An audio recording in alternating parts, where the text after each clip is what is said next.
इसलिए मैं भी अपनी तरफ से शीश झुकाकर आप सभी बहनों भाइयों का हार्दिक अभिनंदन करता हूं। आप सभी का मैं स्वागत करता हूं।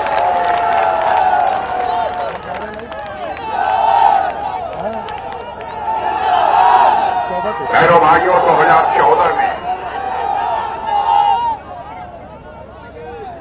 जिस समय देश में लोकसभा का चुनाव चल रहा था, उस समय मैं पार्टी का राष्ट्रीय अध्यक्ष था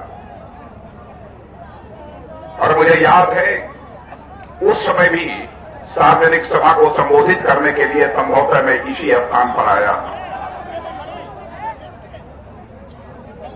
और मैंने डॉक्टर महेश शर्मा को भारी मतों से विजय दिलाने की आप सबसे अपील की थी। आपने हमारी अपील पर गौर फरमाया और भारी मतों से डॉक्टर महेश शर्मा को चुनकर आपने भारत की संसद में भेजने का काम किया था।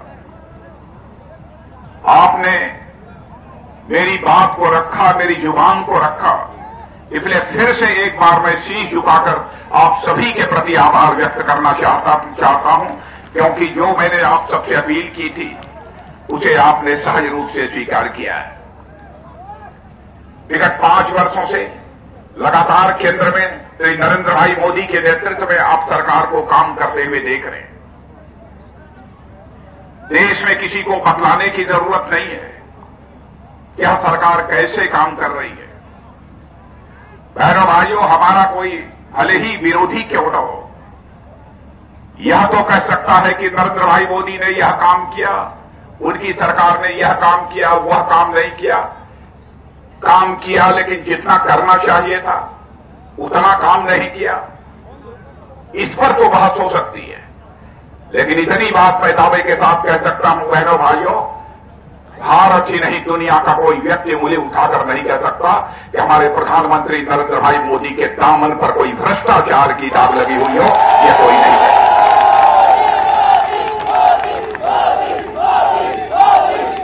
इसके पहले भी सरकारों को काम करते हुए आपने देखा है।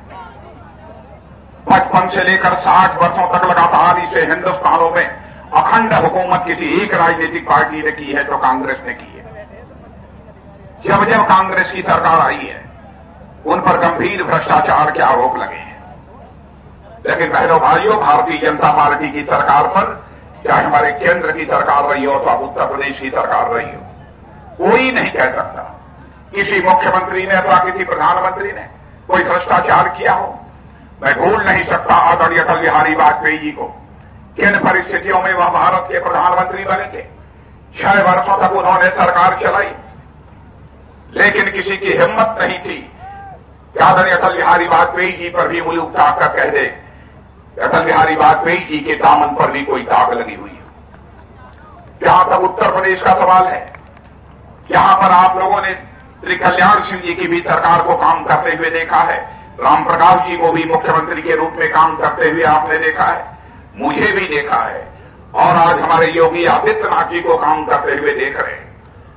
बहनों भाइयों, और चाहे कोई बहस कर ले, लेकिन मैं कह सकता हूं कि उत्तर प्रदेश में जो भी भारतीय जनता पार्टी का मुख्यमंत्री रहा है, किसी के दामन पर कोई भ्रष्टाचार की दाग नहीं लगने पाई है।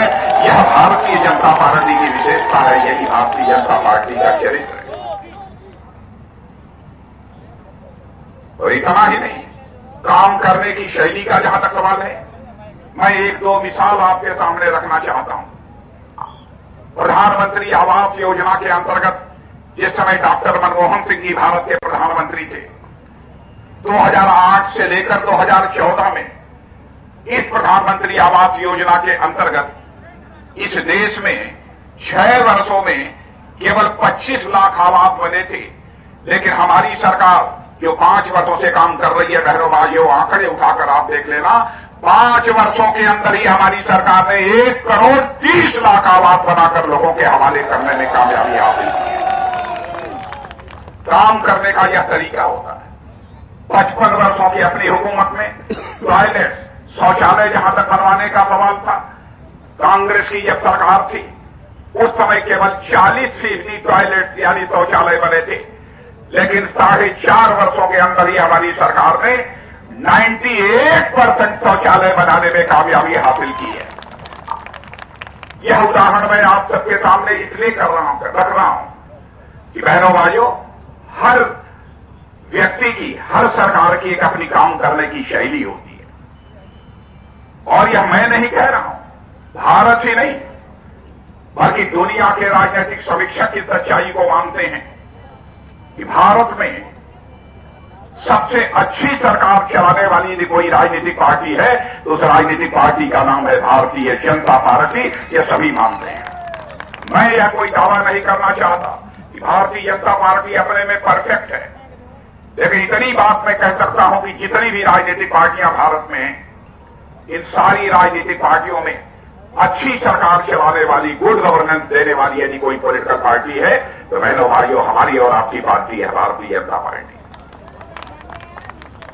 विकास के कहा जाता सवाल है, यदि मैं सारे विकास के कामों की चर्चा यहां प्रारंभ करूं देखिए लंबा समय लगेगा, लेकिन एक ही बात मैं आपके सामने रखना चाहता हूं, प्रेस के दोस्तों से भी कहना चाहता हूं, हमारी कोई भी बात यदि गलत हो आप अपने अखबार के पन्नों पर लिख देना कि राजनाथ सिंह आए थे, वह गलत बोलकर, जनता की आंखों में झूठ बोलकर, आंखों में धूल झोंककर और गुमराह करके उन्होंने वोट हासिल करने की कोशिश की है।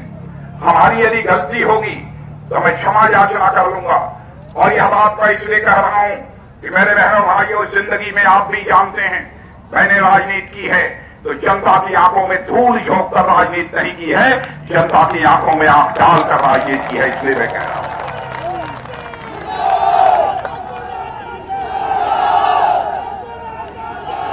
साढ़े 4 वर्षों से जो हमारी सरकार चल रही है, बहनों भाइयों, 2014 में जिस समय लोकसभा का चुनाव चल रहा था, हमारा यह भारत अर्थव्यवस्था के आकार के मामले में दुनिया के टॉप जो 10 देश होते हैं, टॉप 10 कंट्री, उनमें भारत 9वें स्थान पर खड़ा था।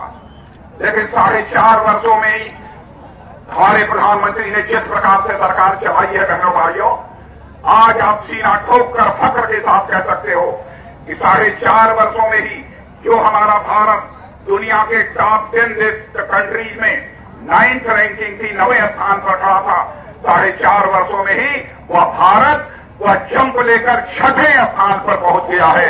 यह कामयाबी भारत को प्राप्त हुई है और कुछ ही महीनों में ही हमारा भारत दुनिया की टॉप 10 कंट्रीज में 5वें स्थान पर आकर खड़ा हो जाएगा मेरे बहनों भाइयों। और यह मेरा आंकड़ा नहीं है, इंटरनेशनल मॉनेटरी फंड जो दुनिया की एक मानी जानी संस्था है, संयुक्त राष्ट्र संघ की संस्था है, उस इंटरनेशनल मॉनेटरी फंड ने इस बात को स्वीकारा है कि 4.5 वर्षों में भारत तेजी के साथ आगे बढ़ा है।